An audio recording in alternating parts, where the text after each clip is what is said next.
A deadbeat uncle memorizing the dictionary, and a 12-year-old manages a hotel. All that and more when we come back with Little America. I'm Maria Menounos, and you're tuned in to AfterBuzz TV, the ESPN of TV talk. Now, let the buzz begin. Hey guys, welcome back. This is AfterBuzz TV. We're talking today about Little America. Our episode is The Manager. Oh, it's a heavy episode and it's a lot, so let's dive right into it. Yes. So today we have with us Tsahai, who's a TV and social media and podcast producer. That's right.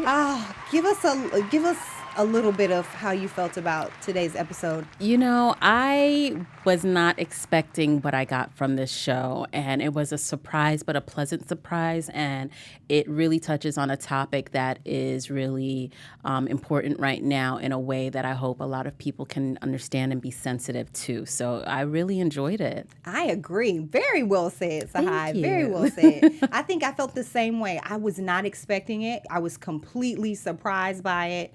I think one of the great things about this episode was that it perfectly balanced heart and humor, which I think is kind of what we come to expect from Kumail Nanjiani and also Alan Yang. We were both really excited to see these guys as executive producers. So let's just dive right in. Okay. So now, Kay, yes. Tell us a little bit about yourself for the audience here. here. That's right. I'm Kay Montgomery. So excited to be here with you guys. And while I'm not an immigrant, I'm very interested in issues of immigration and telling stories across the different diasporas and for all different people. So that's what attracted me most to this series. So I'm really excited to learn more about it. Yeah, both of my parents are immigrants. My mom is from Jamaica. My dad's from Dominican Republic. So this type of storyline where people are worried about their papers and their citizenship and how it affects their lives and the lives of their families and those around them, it's really something that hit close to home. I was born here, but I still understand how it feels. Yeah, so very similar to Kabir's character, right? Yes. Because Kabir's character was born in America, but as we can see, his parents were not. Yeah. So they managed this hotel or motel, and don't forget it was one of the top 3 hotels. It was one of the top 3. He is quick to tell you. We are one of the top 3 motels in Green River, Utah. That's right. Mid-range price. That's right. Right, in Utah, which was hilarious because your boy knew his stuff. He really did. And it really seemed like they were a really tight-knit, close family. Yes. So it's mom, dad, and him. Yeah. And kind of what encompasses the whole story is dad has told him, if you can basically memorize every word in the dictionary, know its meaning, I'll get you a Trans Am when you're old enough to drive. High-class car right there. That's what the ladies want. Right. He knew what the ladies wanted. He knew it. I love this because this is like a perfect parenting thing. You know, parents will challenge you to do something that they don't think you'll follow through with, but at least it'll get you halfway there. You right. know? Yeah, so very interesting. And it just seems like they all have a really good relationship. They're hanging out together. They work together. They play together. What did you think about the family dynamic? You know, it reminded me of a latchkey kid who understands that, you know, my responsibility is not only to myself, but to my family as well. And so that they understand that they have to do a little bit more. It reminded me of myself. My mom was a single parent, so I had to take on a little bit more responsibility. I had a younger brother. But Kabir, he was, you know, plumbing, washing the windows, and all under the understanding that my parents are going to come back. Yes, so that's what's devastating is the parents, this lady comes, she talks to the parents in kind of hush whisper tones, and they say, listen, we got to go, but we'll be back. And we're thinking weeks maybe? Right. At the most, a month? Right. When he said 4 months, then when he said a year, I was like, okay, a year max now. And darn Barbara Bush. Okay, here's my question. Am I naive? Because I thought once he got to Barbara Bush that she was going to help him. Did you think so? I mean, I knew she was conservative. I thought maybe we would see, I think we both had hope that Barbara Bush would help because he had been through so much already with that trifling uncle, quote unquote, who was not helping him at all, then sent him to D.C. by himself. So that's obviously how he became the manager of the hotel because we all thought the uncle was going to to take up the charge. The uncle was doing nothing but smoking cigarettes. and the uncle told him, "You're the manager now," and he took it up and was doing a great job. To the point when the teacher who we know from Freaks and Geeks, yes, she asked him, did he want to do the spelling bee, and he said, "No, I can't. I'm a manager of a hotel, a mid-range number 3 hotel. Okay, very busy, and I'm busy. I got a job, girl. I can't be." He said, I don't have time for spelling bees, honey. No, I have a job, boo. Yeah, so that was hilarious, but then also sad. The same, like the delivery of different things that were tender, they would hit it with a little bit of laughter so you could laugh about it, but it was really sad, very right? sad. Yeah. So he goes to Laura Bush. She basically tells him, like, "Oh, write a letter to my office." I just read you a letter that I wrote for you. And he had already written 14 letters to the Department of Homeland Security. He was constantly writing letters. What amazed me was his motivation and his drive to really help his parents, and it shows you how when you're not downtrodden by life, because he's young, he still had hope. And as an adult, sometimes you lose that hope. But I wonder what would change if we all kept that type of childlike hope.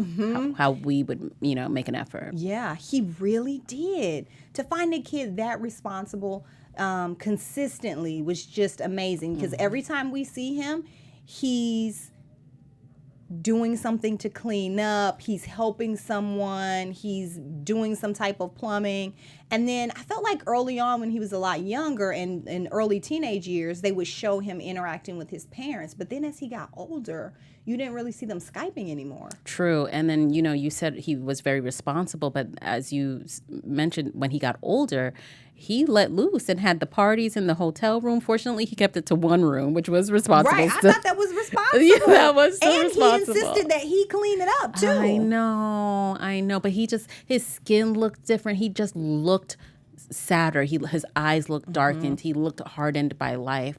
Do you think we were trying to determine how many years had passed by the time his parents had come back. How many years do you think? I think I couldn't decide if he was in at least a decade, but I couldn't decide if when he had the party, if he was in high school or not. But I think maybe in high school, because he said the girl's parents came back early. Oh, true. Which makes you think like this, then it's not acceptable for her to have friends over. So then they want to come to your place. Right. So I kind of felt sad for him then, because I thought, are people constantly then using him because they know he has the hotel? So you could see him getting a little bit, feeling nice, getting a little bit high at the party, because what else does he have? He has no family. And they know, word travels in small towns, so they know this is the kid who has no parents, okay, and no parental supervision. And a whole motel. A whole motel, right. So let's turn up. One of the things that I mentioned is that I really like the soundtrack. Like, they started out with some country, and then at the party they were playing a little Wayne, and I was like, okay, I like the music in this. You could definitely tell, like, the crew who worked on this. Yeah, that was really interesting. I used to work in a country and western restaurant, so I know the boot scoot and boogie when they played in the beginning. I was like, I know the boot scoot and boogie. I'm like proud of myself. Yes, I lived in Virginia, so I know it too. So it brought back good memories. Yeah, that was interesting. And then once he is a little bit older and at the party and dancing around, then they play Indian music, which I thought was interesting too. Yes, it's like that. Like when he got high, it brought him back to that time, and it brought him back to who he is. Like, he's actually, yes, they may see him as a guy from Utah, but he's really an Indian American, and that's a strong part of his culture. And that's one of the things we were discussing too, because I said ultimately, with his parents, why didn't they just say, come and be with us? But it probably, you know what it is?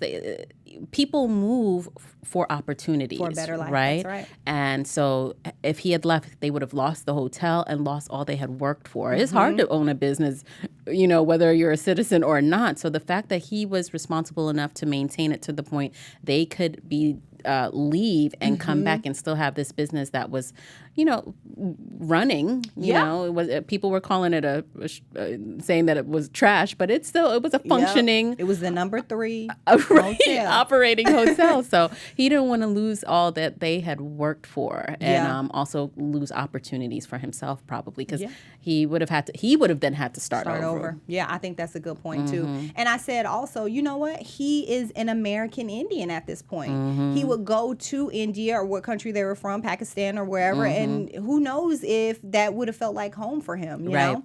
And also, I think when you're waiting for something like that, you think it could happen tomorrow. Yes. They can answer it the next. You never know. So you don't want to give up and then, oh, they'll take us back and now we all have to go, you know, or whatever. So, yeah, I thought that was really interesting. What about the scene when he popped up at night and he looked in the room and that didn't killed us because we both, we were like, no. First, when they called him on the phone, I just knew one of the parents had passed away. Same. I thought the same thing. I got my tissues out of my purse. I was ready. I was like, I can't take it if one of these, and I think you said it, you was like, I can't take it if somebody dies. No, I'm not going to be able to I take could not. this. It was an emotional roller coaster. This in just a short 30 minutes. Our emotions were up. We were laughing. We were crying. So then for them to, especially how they did the reveal at the airport. First you see the dad, and then we didn't see mom. So we were like, oh, mom's gone. Exactly. And then we saw mom, and that was a huge relief. Yes. And one of the things that I mentioned was that I like the fact that they had each other. Mom and dad had each other. But think about their son Kabir, had nobody all that time. Because the uncle was garbage. Gone. He finally got a job himself. But he had nobody to talk to about this issue, nobody to confide in. And I wondered if there was going to... Did you feel the disconnect when he saw his parents? Like, they're kind of like strangers to him. Because even his mom said, who is this man? Yeah, she did. I wrote that down, too, when she touched his face and said, who is this man? Because he was grown up. But then at the same time, they were so proud of what he had done with the hotel. They were like, oh, computers, you have a different staff person. It looks really nice. You know, he had really done them proud. He sacrificed for them. And then this is going to gut me every time at the end of these episodes to show the real Kabir and his little hand and his real spelling bee, and then him and the parents at the hotel. Look, we both got. We're gonna wrap it up soon. Don't get emotional. We got another episode to do.